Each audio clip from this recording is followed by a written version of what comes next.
경제 전문가의 원포인트 레슨. 꼭 알아야 할 정보와 이슈를 알기 쉽게 풀어드립니다. 대한민국 경제 고수와 함께 투자의 맥을 짚는 KBS 1라디오 경제쇼. 진행의 성기영 아나운서입니다. 4시 17분입니다. 지난해 대만 실질 GDP 증가율이 8.63%로 잠정 집계됐다고 하죠. 전 세계가 깜짝 놀랐는데요. 이런 고성장이 가능했던 건 이제 AI 붐 또 TSMC의 놀라운 실적이 뒷받침됐기 때문입니다.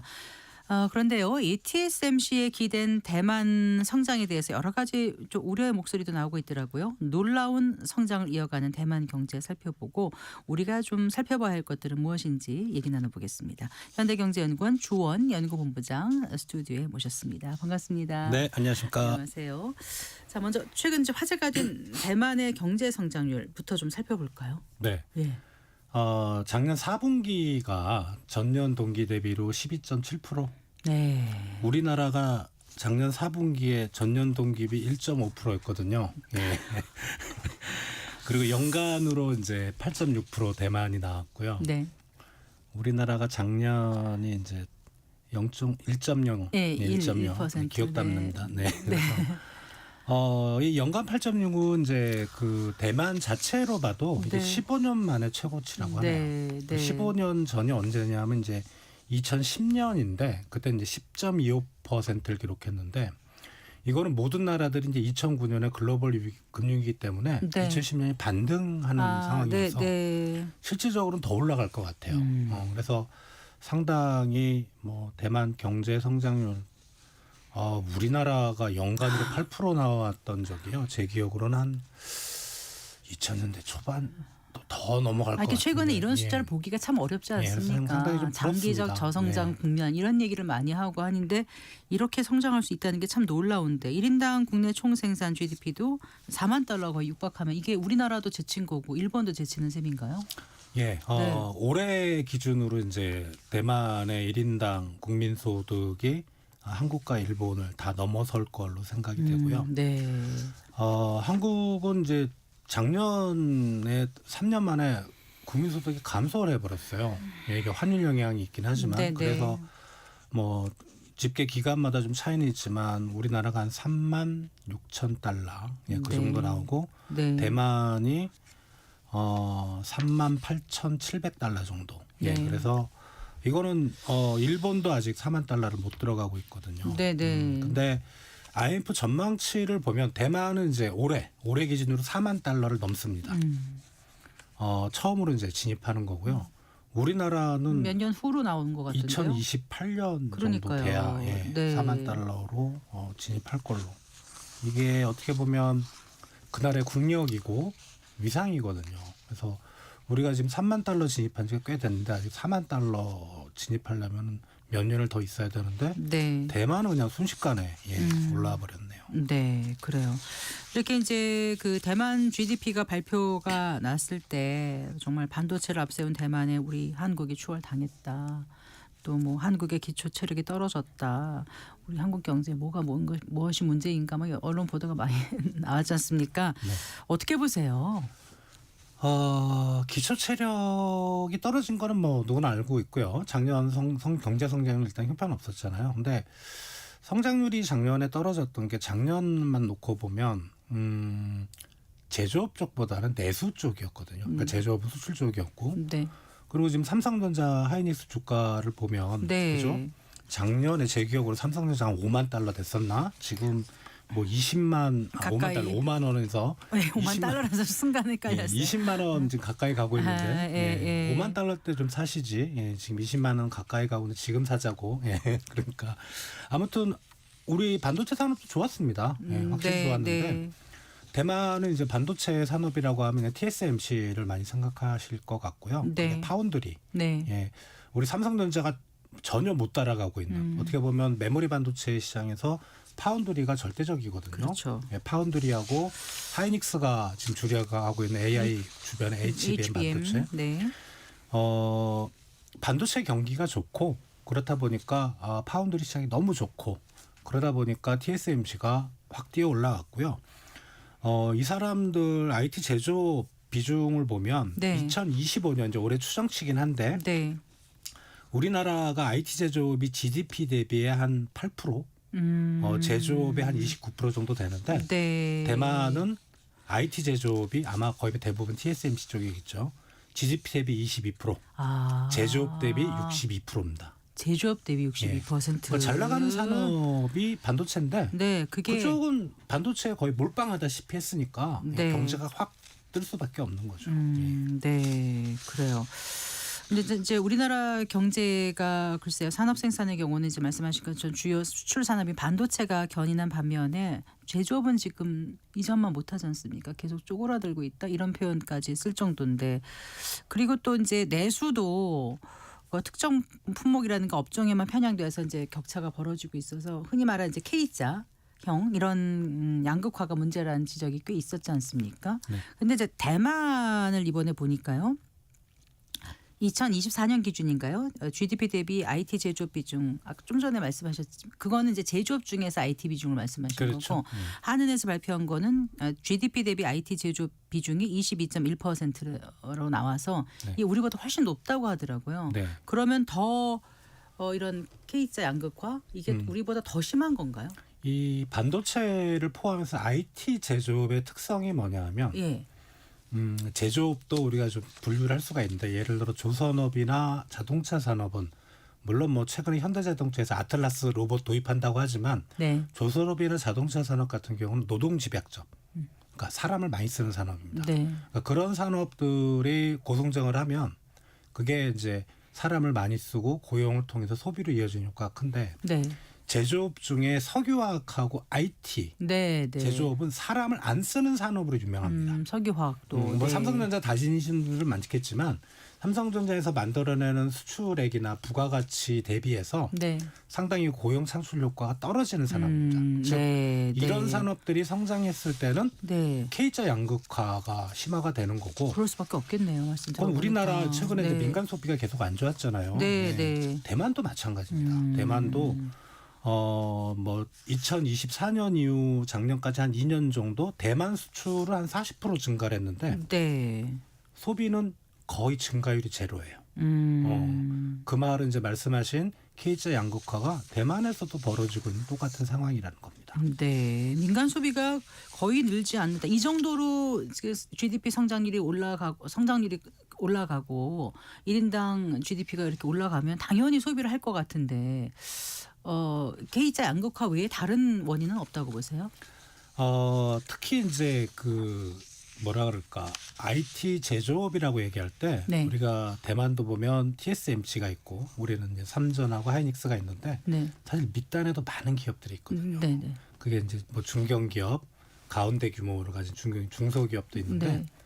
이게 우리나라도 IT 제조업만 놓고 보면 밑단에 있는 기업들의 임금은 사실 되게 좀 낮습니다. 네. 양극화가 있는 거죠. 네. 대만도 똑같습니다. 그러다 보니까 정작 이제 고용 창출이 많이 되는 그런 큰 반도체 기업들은 네.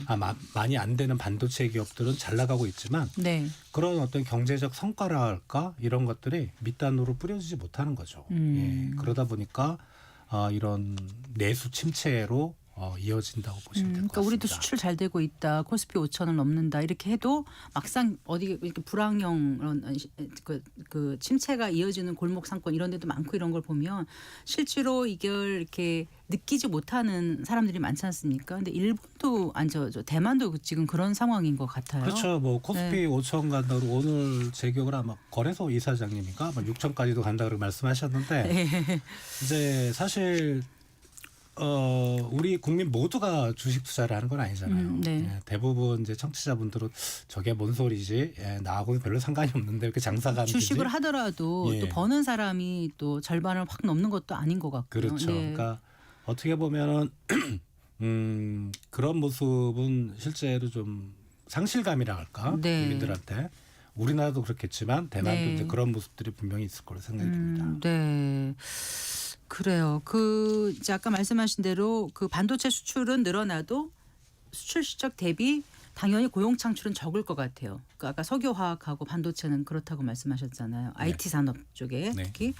근데 이제 대만의 그 TSMC가 2013년 이후에 10년간 영업이익이 400% 이상 늘어나면서 시가총액이 엄청 늘어났죠. 1조 6,500억 달러. 예, 글로벌 순위가 아마 6위로 제가 알고 있습니다. 네, 그리고 반도체 기업은 엔비디아에 이어서 2위라고 예. 하던데 그런데 이제 그 정말 기업만 지금 웃고 있는 게 아닌가 일부 기업만 이런 생각이 들거든요. 근데 그 기업 실적 가운데 아주 일부만 이게 노동소득으로 간 걸까요? 그 노동소득 분배율이라는 게 네. 다른 나라들보다 현저히 낮다라는 분석이 나오고 있어요. 요즘 이제 노동소득 분배율을 잘 얘기를 안 해서 네. 어떤 개념인지 이걸 어떻게 봐야 되는지 이제 좀 설명을 간단하게 부탁드립니다. 이제 네. 기업이 이제 어떤 이제 돈을 비용 다 처리하고요. 네. 그럼 남는 돈이 있을 거 아닙니까? 남는 돈은 이제 기업에 이제 들어가는 생산 요소라고 하죠. 근로자들이 일하는 파트가 있고 네. 그걸 노동이라고 합니다. 네. 그리고 이제 자본 쪽, 네. 예, 자본 쪽에서 기여하는 바가 있고 네. 또 정부가 떼어가는 부분들이 있습니다. 네. 그럴 때 이 남는 돈을 가지고 네. 근로자들이 어떤 일한 그런 근로소득으로 얼마나 줬느냐 그 분배가 비율인 됐느냐. 거죠. 예. 네. 그게 이제 대만 같은 경우가 2024년에 43% 전체 100의 이익을 냈다면 네. 이제 그 안에서 일한 근로자들이 43을 가져갔는데 네. 우리나라가 48%고요. 아. 미국은 51%입니다. 아. 현저히 낮은 거죠. 예. 네. 보통 한 절반 정도 돈은 가져가는 게 보통 통상인가 봐요. 그러니까 이제 반도체 기업들이 말씀하신 대로 엄청나게 이익은 냈는데 대만에 사는 국민들은 체감이 안 되겠네요. 대부분. 돈을 뭐 충분히 못 받았다고밖에는 생각할 수 없는 거죠. 예. 네. 실제로 지난해 1월부터 10월까지 그 집계된 대만 월 평균 임금 보니까 우리 돈을 한 290만 원 정도라고 하더라고요. 예. 그러니까 우리나라가 그러니까 한 거의 4만 달러를 가는데 예. 290만 원이라는 게 글쎄요. 그러니까 그 TSMC 다니는 대만 국민들은 많이 받겠죠. 그죠? 근데 그걸 이제 모든 국민들로 이제 평균을 내보면 네. 한 290만 원이고 우리나라가 한 420만 원 정도. 우리가 420만 원. 그러니까 70% 수준밖에 안 되는 거잖아요. 그러니까 네. TSMC라는 큰 기업 빼놓고 나머지 기업들의 임금이 현저히 확 낮은 겁니다. 이렇게 평균을 냈을 때 이 정도밖에 안 되고 어떻게 보면은 이게 어쩔 수 없는 상황인 것 같아요. 이 대만의 어떤 경제 구조가 그리고 우리나라 국토의 한 35% 그리고 인구는 우리나라의 한 40% 정도, 45% 정도 되거든요. 그러니까 네. 그만큼 우리나라도 작다 그러는데 네. 워낙 작으니까 사실 그런 TSMC라도 없었으면 어허. 이미 더 힘들었겠죠. 네. 예, 아무튼 뭐 그럼에도 불구하고 임금 수준은 상당히 좀 낮고요. 네. 다만 이제 최근에 제 지인들이 대만 갔다 온 사람들 얘기 들어보면 네. 물가는 대신 우리나라보다 좀 많이 싼 것 같아요. 아, 그래요? 로컬 식당 집값은 가면 좀 비싸다는 얘기 집값은 그럴 네. 수밖에 없죠. 왜냐하면 이제 면적이나 인구 보면은 사실 인구 밀도가 더 높거든요. 아, 예. 네, 네. 근데 뭐 로컬 식당 가서 이제 한 끼 먹으면 한 5,000원, 6,000원 정도. 아하. 우리는 로컬로 가더라도 한 10,000원 가까이 되잖아요. 네. 그리고 뭐 교통요금이 기본 요금이 다 1,000원 밑이라고 해요. 지하철이나 버스나. 네. 그런 거 보면 그럼 우리보다 70%지만 실제로 물가가 예. 저렴하면 체감하는 게 쓸만할 우리보다 것 같아요. 예. 그러네. 지금 말씀 들어보니까 예. 또. 그렇군요. 근데 이제 우리는 보통 대기업과 중소기업의 임금 격차 오래 항상 이렇게 벌어져 있었고 최근에서는 또 특정 기업들에게 이제 많이 그 성과급이 지급되고 급여가 높아지다 보니까 더 이제 K자형으로 벌어지고 있는데 네.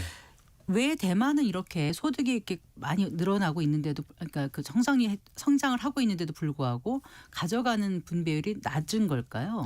혹시 분석해 보신 적 있으신가요? 네. 이거는 사실 경제적인 이유보다는 좀 정치적인 이유 같아요. 무슨 이게 말씀이시죠? 네. 저도 이제 이 대만 국민 소득이 너무 빨리 올라가서 네. 왜 그랬을까? 그리고 또 이제 격차도 많이 우리보다 더 격차가 크거든요. 네. 대기업 중소기업 간에 비교를 했을 때 2024년이 경총 자료인데 네. 격차가 우리나라가 이제 중소기업이 100이라면 임금이 비중소기업 그러니까 중견이나 대기업 쪽이 116이거든요. 16 정도의 격차인데 네. 대만은 22가 납니다. 오히려 그래요. 우리보다 더 벌어져 있거든요. 그러면 이제 사실 우리는 7, 80년대 고도 성장하면서 민주화가 많이 되고 네. 노조 활동 노조. 예. 예. 그래서 임금이 사실은 좀 많이 좀 쫓아왔어요. 네. 과거보다. 네. 근데 대만 같은 경우는 사실은 중국의 위협이라고 할까? 그런 게 항상 갇혀 있다 보니까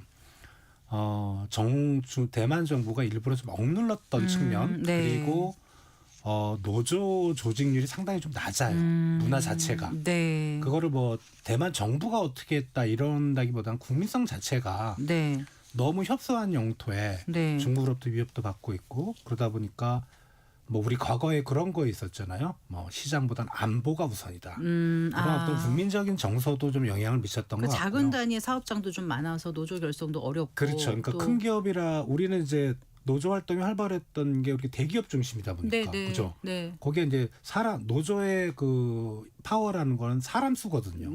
근데 대만은 네. TSMC 빼고는 거의 없어요. 네, 그리고 예. 가족 기업도 많고 예. 또 뭐 온정적 문화도 좀 있다고 하더라고요. 예, 여러 그러니까 가지 이제 예. 임금이 좀 낮은 단에서는 네. 그렇게 빨리 올라가지 못할 걸로 생각이 듭니다. 그래요. 사실 이제 뭐 우리가 대만 얘기를 하는 게 뭐 대만 걱정을 하려고 하는 게 아니라 이걸 보면서 우리는 이제 앞으로 어떻게 가야 될까 이런 방향성을 좀 생각해 보기 위해서 오늘 이 주제가 잡힌 건데요.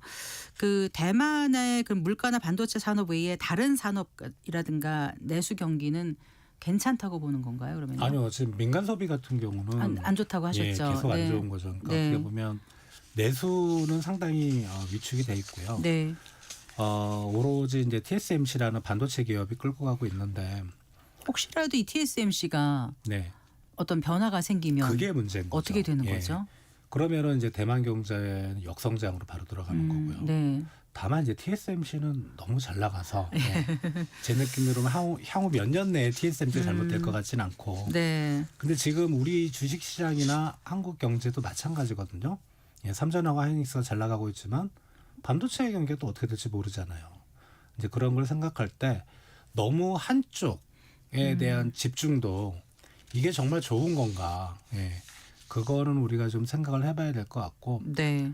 대만이 국민소득이 우리나라를 넘었다는 거에 대해서 우리가 너무 부러워하지는 말자. 예, 그런 생각을 좀 가져봅니다. 네, 어쨌든 반도체 독주가 이어지고 있다고 해도 과언이 아니지 않습니까? 우리 나라도 그렇기 때문에 산업 평중에 대한 부작용을 좀 경계해야 될 것 같다 이런 생각이 들고요.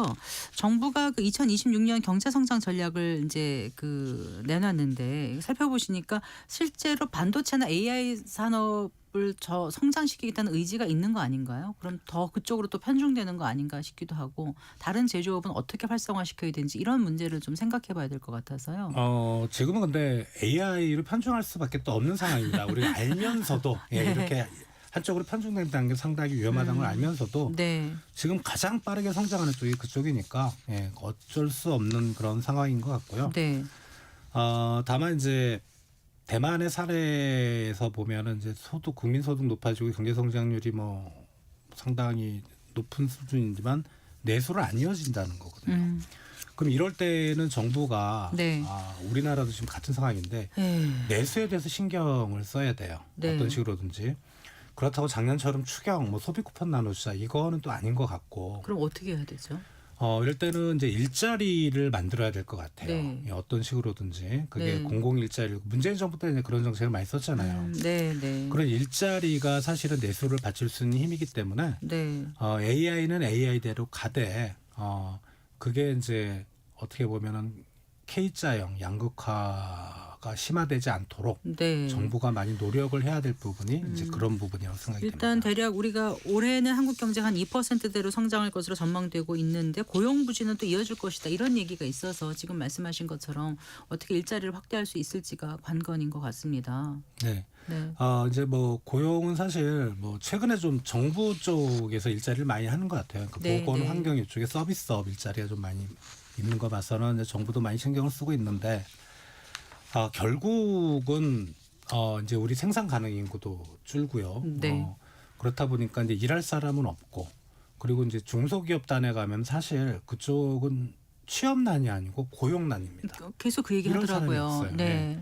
그러니까 그런 부분에 대한 어떤 고용 시장의 수급, 뭐 외국인 근로자를 쓰든 우리나라 청년층의 어떤 원하는 그런 일자리를 만들든 이 고용 정책이 이제는 우리가 가장 신경 써야 될 부분. 왜냐하면 우리 삼전 하이닉스 사실 정부가 신경 안 쓰더라도 잘 나가요. 잘 하잖아요. 네. 하니까 네. 그쪽보다는 좀 이 올겨울 많이 추운데 이 빙벽에 갇혀 있는 네. 안 되는 부분에 대한 네. 그런 부분에 대한 정부가 좀 더 신경을 써야 되지 않을까 사실 정책을 생각합니다. 마련해서 이게 효과가 나타나고 온기가 퍼지려면 시차가 발생하지 않습니까? 지금 말씀하신 빙벽이라는 그런 말씀하셨는데 서민들 같은 경우에 이럴 때 어떻게 탈출구를 찾을 수 있을지 어떻게 생존 전략을 가져가야 될지 혹시 뭐 덧붙여 주실 말씀 없을까요? 요새 저는 이제 이코노미스트이기 때문에 사실 실물 경제만 보고 최근에 자산 시장이 올라가고 막 오르락내리락 하는 그래요. 게 상당히 네. 좀 불안합니다. 그러시죠. 네. 근데 이럴 때 과거 예를 보면은 이제 이게 뒤늦게. 포고라 그러죠. 예. 네. 그래서 나만 아웃되는 게 아닌가. 서민들은 그렇게 안 하셨으면 좋겠어요. 예. 자산 시장은 자산 시장대로 가되 네. 좀 건전하다는 말을 쓰면 좀 주식시장이 비건전한 건 아닌데. 물론 그런 뜻 아니시라는 네. 걸 알고 있습니다. 네. 그러나 부채라든가 이게 경제나 시장이 안 좋을 때도 생각을 해야 될 것 같고 네. 그래서 그런 부분에서 우리가 뭐 우리 주식시장이 지금 뭐 반도체 중심으로 올라가고 있지만 너무 거기에 시선을 뺏겨서는 안 된다고 생각이 어떤 듭니다. 대내 충격이 오더라도 버틸 수 있는 만큼의 선에서 뭔가 투자를 하든가 그렇게 해야 될 것 같네요. 네, 말씀 잘 들었습니다. 고맙습니다. 감사합니다. 네, 조원 현대경제연구원 연구본부장과 얘기 나눠봤습니다.